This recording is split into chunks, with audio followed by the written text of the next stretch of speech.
अस्सलाम वालेकुम। मेरे एक सब्सक्राइबर ने मुझसे क्वेश्चन किया टेमरान 70-200 2.8G1 जिसको वीसी लेंस भी बोलते हैं, और जो दूसरा लेंस है टेमरान का ही 70-200 2.8 VC2 या G2 लेंस, इनमें फ़र्क क्या है। अब अगर हम प्राइस को देखें, प्राइस जो है आलमोस्ट डबल है G2 की एज़ कम्पेयर टू G1। आखिर G2 में ऐसा क्या है कि G1 से वो डबल द प्राइस है। और इवन कि यूट्यूब पे इससे पहले अभी तक कोई वीडियो भी अपलोड नहीं हुई जिसमें आपको गाइडेंस मिल सकें कि आपको G2 क्यों ख़रीदना चाहिए एज़ कम्पेयर टू G1। देखें, सबसे पहले मैं अगर बात करूँ इमेज क्वालिटी की, इमेज क्वालिटी में सबसे पहले अगर मैं शार्पनिंग की बात करूँ, अब शार्पनिंग जो G2 लेंस की है वो 2.8 पे एक्सट्रीम किस्म की शार्प इमेज आपको प्रोड्यूस करके देता है। आप बेशक फुल लेंथ फ़ोटो लें, हाफ फ़ोटो लें, जिस तरह की मर्ज़ी ही आप फ़ोटोग्राफी कर रहे हैं, मैंने इस लेंस को हर कंडीशन में टेस्ट किया। 2.8 पे आपको एक्सट्रीम किस्म की शार्प इमेजेस प्रोड्यूस करके देगा, और जिस मर्ज़ी अपर्चर रेंज पे आप इसको शूट करें, आपको हमेशा ही ये शार्प रिजल्ट्स प्रोड्यूस करके देगा। जबकि अगर मैं G1 लेंस की बात करूँ, G1 जो लेंस है 2.8 पे शार्प नहीं है। कभी कभी शार्प इमेजेस दे देता है, लेकिन मोस्ट ऑफ द केसेस में वो शार्प नहीं है। अगर आपको शार्प रिजल्ट्स अचीव करना है 3.2 3.5 और ज़्यादा एक्सट्रीम शार्प रिजल्ट अपने प्रोड्यूस करना है, तो F4 पे जाना पड़ेगा। जबकि G2 lens just like 85 mm की तरह जो रिजल्ट्स हैं वो प्रोड्यूस करके देता है 2.8 के अपर्चर के ऊपर। ये मेरा पर्सनल ओपिनियन है, मैंने इन दोनों लेंसेज को यूज़ किया है, तभी मैं आपको ये ओपिनियन दे रहा हूँ। अब अगर बात करूँ मैं बोके की, ठीक है, देखें दोनों में 9 अपर्चर ब्लेड्स हैं, लेकिन अगर आप बोके को साइड बाय साइड कंपेयर करेंगे, जो ज़्यादा राउंड बोके है वो G2 प्रोड्यूस करके देता है as compare to G1।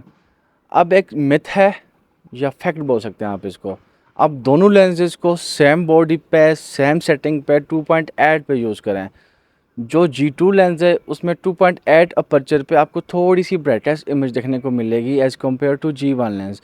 Now let's talk about stabilisation. G1 lens में जो आपको स्टेबलाइजेशन मिलती है वो वन स्टॉप की स्टेबलाइजेशन मिलती है, जस्ट आपको VC ऑन एंड ऑफ का बटन देखने को मिलता है। लेकिन अगर आप G2 लेंस पे शिफ्ट होते हैं, G2 लेंस पे आपको 3 स्टॉप्स ऑफ स्टेबलाइजेशन देखने को मिलती है, VC1 VC2 VC3। आप अपने नीड के मुताबिक एडजस्ट कर सकते हैं स्टेबलाइजेशन। बात करें वेट की, वेट जो G1 लेंस का वेट है राउंड अबाउट 1.5 kg है, 1500 ग्राम्स वेट है। और जो G2 लेंस है उसका जो वेट है राउंड अबाउट 1450 ग्राम उसका वेट है, राउंड अबाउट 50 ग्राम्स उसका जो वेट है वो।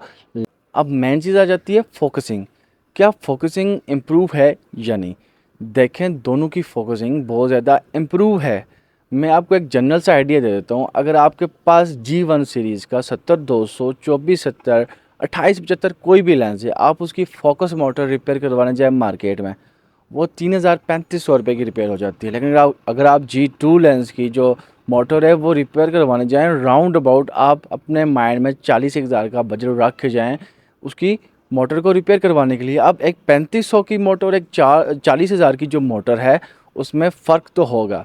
ऑब्वियसली जब आप इसको डे टू डे लाइफ में यूज़ करते हैं, जो फोकस आपको मिलता है बहुत ही ज़्यादा फास्ट फोकस मिलता है, और फास्ट फोकस मिलने के साथ साथ आपको साइलेंट फोकस मिलता है। जबकि जो G1 लेंस है उसमें कहीं ना कहीं फोकस की लिटिल बिट आपको आवाज़ आती है, जबकि G2 लेंस में आपको फोकस की कोई आवाज़ नहीं आती।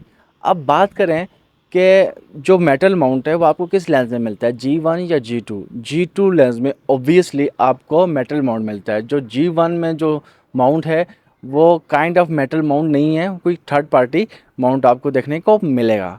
अब बात करें हम बिल्ड क्वालिटी की, कि बिल्ड क्वालिटी किसकी अच्छी है। अगर आप बिल्ड क्वालिटी पे जाते हैं, जो G2 की बिल्ड क्वालिटी है बहुत ज़्यादा उसमें हार्ड प्लास्टिक यूज़ हुई है, उसकी जो बिल्ड क्वालिटी है बहुत ज़्यादा अच्छी है एज़ कम्पेयर टू G1।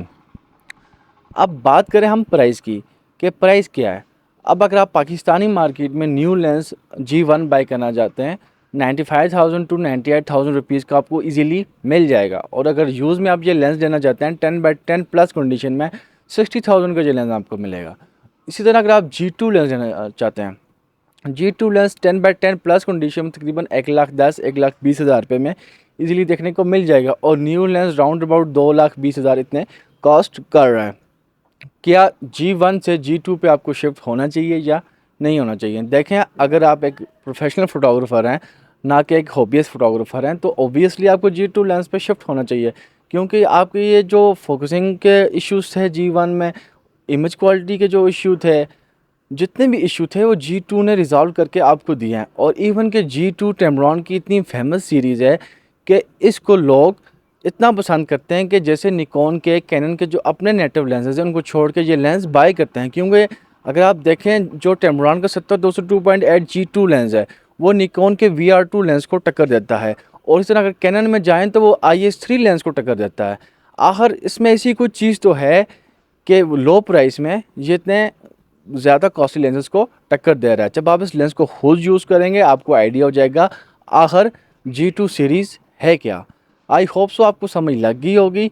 ये एक था थियोरेटिकल रिव्यू। अगर आपको प्रैक्टिकल रिव्यू चाहिए हो आप मुझसे रिक्वेस्ट कर सकते हैं, मैं एक प्रैक्टिकल रिव्यू भी बना दूंगा। Thank you for watching.